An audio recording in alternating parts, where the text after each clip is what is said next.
Hello guys, what's up? So for today's video guys, ito na, I'm gonna reveal my let's review, and I'm gonna reveal my main machine guys, kung ano yung setup at saka ano yung settings na ginamit ko during sa race. Actually guys, dun sa EDM na race, ito pala yung ano. And ang sinasabi ko na guys na nasayang yung ticket. Ito yung ticket. Meron na kasi ako nito guys. Ngayon binigyan nila ako after nito. Ito kasi na ticket guys. Ito yung ticket nyo na marirecognize kayo na you're allowed to compete sa King of BMAX this year. So nalo na kasi ako sa Daihatsu. And then nanalo ulit ako dun sa nung last weekend dun sa EDM. So yun yung sinasabi namin na sayang yung ticket, kasi hindi pwede dalawa sa isang tao So yun. And then they also give me this as prize, Sprint Dash.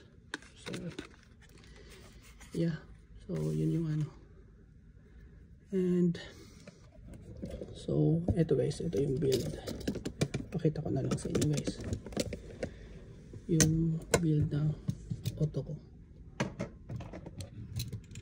Okay, so actually guys, ang build ko talaga nung nagpunta ko doon is actually this one.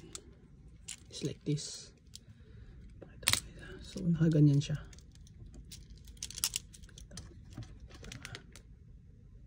Okay.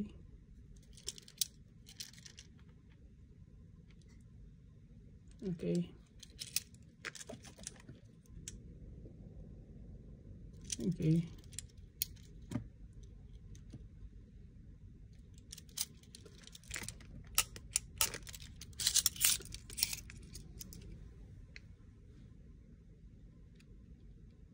So yan.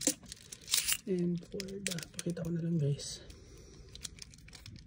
Sprint Dash motor. So yan, ito yung build ko. So at first guys, ang settings ng auto ko nung nagpunta ko doon is ito, naka all 17. And then yung guys, yung ito na part naka streamline ako dito, yung maliit na streamline. And yung gear ko is 4.2.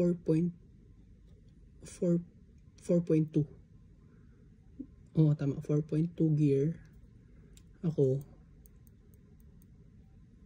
Wait, 4.2 ba? Basta nasa ganun ata, 4.2. Tama nga, 4.2 yung gear ko nun that time nung ko, sinet ko siya into 4.2 nung papunta pa lang kami, hindi pa ako nakapaglapag. So nung naglapag na, nakita ko na kung mag-i-sprint ako, parang hindi niya kayang hindi niya kayang mas stable dun sa, parang hindi siya, parang lalagpas or tatalon sa layout, parang ganun. Kasi yung layout kasi medyo may pagka-technical kasi yung layout. So kaya I decided na mag-adjust ako ng gear, and then mag 3.5 ako. I mean mag 5.1 ako. Yun yung ko. Yun yung ginawa kong adjustment agad. So pakita ko na lang guys yung ito yung guys. So ito yung layout. Ang critical na part dito guys is ito na area. Ito na area. Galing kasi sa long, kaya nagiging critical to guys, kasi galing siya sa long stretch na banks dito. So tapos sobrang tapos yung talon mo talaga nandito na, kaya kailangan kong mag 5.1 para andito lang yung talon ko, yung tinarget ko. Ngayon dahil din dito sa sobrang ito nagre-reset dito eh. So wala namang problema dito sa reset. Pero once mabilis yung takbo ng auto mo, dito naman yung problema sa wave na to. Kung mapapansin nyo, 3 receiver naman siya. But pag sobra sa bilis, andito na, nakakayanin ng auto mo. Ngayon, actually ito na part, saan ba yun? Ito na part, ito na part, hindi naman siya guys, hindi naman siya delikado. Kaso lang, pag once tumalon yung auto mo dito na part papunta dito, once umano siya guys, mali yung talon ng auto mo, masyadong mapipigilan yung momentum ng auto mo. Kasi ang ano nito eh, ang medyo stiff, medyo a little stiff tong ano na to eh, yung banks na to. So mahirapan umakyat yung auto mo, or minsan nga madalas hindi nakakaakyat. Yun yung nangyayari sa iba. So yeah, yan yun. And initial ko at first is 1mm dito sana na white, yung initial ko na settings. And then ito 2mm na white. But yun nga, dahil dun sa banks, so I decided mag blue ako. And then for the technical part na area, nag black na lang ako instead of white. So yun yung yun yung ginawa ko na adjustment sa auto. And for my battery voltage, actually ang target ko na speed is nasa 30 kph talaga nung nag 5.1 ako. So nag-ano ko ng battery, yung battery ko is 2.75 volts. Yun yung battery ko. Pinaka safety ko na yung 2.75, at the same time may speed. So safety siya na may speed. Ang ano ko, pwede ko naman siya itaas hanggang pumapasok naman siya sa until 2.8. Pero may mga siguro mga ilagay na natin mga 20% na may chance na tumalon. So ang ginawa ko, hindi ko na lang ginawa yun. Nag-decide ako, hindi ko na lang ginawa yun. Kasi it might cause pa na mag-course out at saka matalo pa. So yun yung ginawa ko na adjustment. Yun yung pinag-decide ko. Pero yun nga, ito sabi ko dito, di ba? Ito yung meron ako dito. During sa race na talaga, yung I decided also, kasi di ba sabi ko, small slim line to andito. So nagpalit ako, nag-back ako ng ganito, yung barrel, tapos tinanggal ko to. Binalik ko lang to dyan. So tinanggal ko to. So nagpalit ako ng barrel, tsaka tinanggal ko yun. Pinalitan ko yung mga slimline ko dito. At ano pala, wala pala to at first, yung una din. Pero nagdagdag ako ng nips. Yun. So yeah, ito yung naging setup. So guys, ito pakita ko sa inyo guys. I-explain ko yung setup ko guys. Anong pagkakaiba ng setup ko sa setup nila? Madalas kung papansin niyo, parang same lang. So aside na may naka 17, makikita may ilan kayo nakikitang naka 17. Actually guys, ito na setup guys. Mostly since dito sa Japan, since last year, napapansin na namin to na setup. Pero hindi lang kami totally agad nag-adapt. But when I started to adopt this kind of setup, it somehow translate na yun, palaging nanalo. Hindi naman yung paano ko ba sabihin, basta na madaming beses na palagi mas mataas yung chance na mananalo. So mas effective siya. Ibig sabihin effective yung setup. So and also pala guys, so labasan na ng sikreto to. So kung napapansin nyo guys, pakita ko na lang guys. Pakita ko na lang. So kung napapansin nyo sa gulong ko, ang gamit ko na gulong dito, ito na wheel. Ito na klase na wheel. Small. Wait lang. So small dia siya pero ganito na klase. Okay. And then ito naman yung gamit ko na wheel naman nito. Ito naman siya. Wait, pakita ko na lang. Kuha ko ng sample. Ganito siya. Yun dito sa harap. Ang tanong bakit? So ngayon kaya ganyan ang sa akin guys, setup sa akin. Nagkakaroon siya ng maliit na wide narrow na concept. Yun yung maigi. Mas malapit to masyado sa body, and then ito malapit pa rin siya pero somehow a little bit mas wide siya kumpara dito. Okay? Pwede ding low friction dito, pwede low friction dito, pwede super hard dito. Basta pero yung wheel ko is nakaganyan siya. Ang pinaka reason ko yan guys is for the cornering. So napansin ko when actually may tinuro to sa akin eh.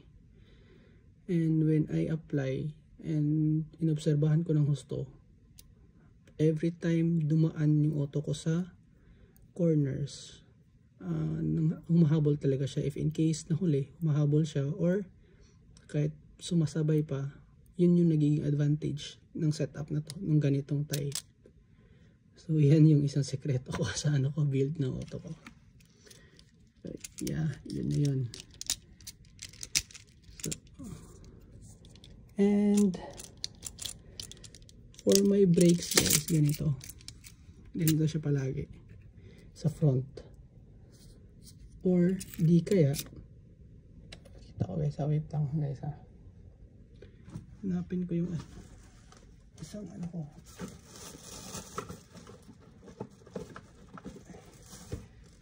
hindi ko na makahanap eh. Meron ba ako dito?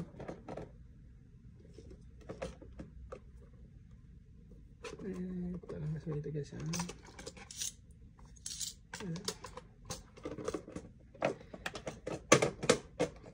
Papakita sana ako sa inyo guys na brakes, kung paano ko ginagawa yung brakes ko,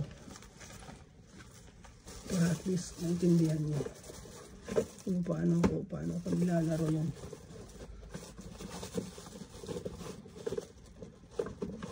Saan ba yun? Yung isang kit, yung isang, okay, ito. So yeah, pakita ko lang guys. So yung brakes ko guys, pag hindi ko ginaganito guys, naka siya, naka slant, and then nakaganyan, naka-divide, nakaganyan siya. If in case wala to guys, isipin niyo wala tong blue na so nakaganyan siya. The reason why guys na ganito to, actually natutunan ko to guys dahil sa paglalaro ko ng open class. Before kasi yung typical na usual na paglagay natin ng brakes na isahang ganyan lang, and I found out during sa dito sa Japan naglalaro ako is sa kanila nakaganito. So akala ko design lang. And ang explanation pala nun, kasi kung buong brakes mo, kunyari, so kung ang buong brakes mo guys, tulad nito, yung buong brakes mo, once hindi kumapit yung brakes mo na yan, buong sponge mo na yan, once ito na, kunyari hindi kumapit siya sa ganitong buo, ibig sabihin lahat ng brakes mo na yan mas less effective, hindi din siya kakapit lahat. Yun yung nagiging nangyayari, ang nangyayari sa ganito na style na brake sponge na pagkagawa. Ngayon pag dinivide mo siya guys ng ganito, pag dinivide mo siya, ang nangyayari, if in case lang hindi dito na part sa pag lagay pag ano niya, pag entry niya sa slope or any sa slope nga, mga ganun. Pag dito na part nag-slide siya, dahil hiwalay siya, dahil may division siya, panigurado dito na part magbe-break pa to na part na area. So yun yung nagiging explanation dun. Yun yung ano din namin, and somehow totoo naman talaga siya. Yun yung nagiging effect niya. Yun yung natutunan ko sa paglalaro ng open class din. So, yun yung nangyari. And for my brakes dito sa likod guys, ganito. Okay, yung setup ko, sipin nyo, 2mm and 1mm. Okay, kita ko din sa inyo guys kung bakit ganyan. At least maintindihan nyo yung mga nahihirapan maglaro ng FMA. So this time around, ano na, bakit nahihirapan tayo? Bakit ang hirap ipasok ng FMA, parang gano'n. Hindi ko mahanap yung ano kay sa checkboy pa sana. Ano talaga.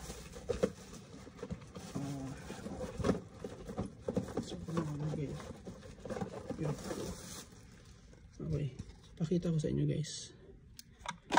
So ito yung sa slope pa. Tingnan nyo guys yung brakes ko sa likod guys So okay once diba, once tumama yun, diba tumama yung ano, itim. Yan, palapit ko konti. Yan, tumama diba, yung first ko na 2mm. So ang pagkatapos yung tumama, hindi ibig sabihin tapos na. So ibig sabihin meron pa akong isa pang brakes na pagkatapos ng block. Yan, kikita ba? Pagkatapos tong block na yun na part, yung 2mm, tatama naman yung blue. Yun yung nangyayari. So ang paniguraduhin, ang papaano nyo gaano kalaki or yung pag ano ba siya nung pag mag-ano kayo nito, gagawa kayo ng brakes na to. Siguraduhin nyo lang guys na yung eto na portion ng 2mm nyo, sasayad siya sa slope. Pag sumayad siya sa slope, okay na yun. Ito lang na area part na to, yun lang need mo pasayarin para magkaroon ka ng ano, brakes. And then ito, nagiging additional siya na brakes. Yan. Pwede din gawin mo, initial approach mo ng brakes dito is yung blue, tapos gusto mo hard braking yung likod, pwede. Depende sa layout na gagawin mo. Ang sa akin naman is always talaga palagi kong ginagawa is somehow hard braking ako dito, tsaka soft braking ako sa exit, sa huli, para at least hindi naman siya yung parang smooth lang yung pagkaganyan niya, hindi siya yuyuko ng ganun. So yun yung sa akin, yun naman yung sa. So I think guys, yun na yung ano, yun na yung explanation sa build na to, setup na to. And yeah, kung gusto nyo ano, sabihin niyo ito pala guys na concept, somehow okay naman siya to. Ang adjustment nyo lang na gagawin dito, ang adjustment nyo na gagawin dito is, tingnan nyo sa akin, yung play nya medyo mahaba, diba? So mag-a-adjust kayo ngayon dito para kung gusto nyo hindi masyadong mataas yung play, tanggalan kayo ng spacer, then lagay nyo para bumaba yung ano nya,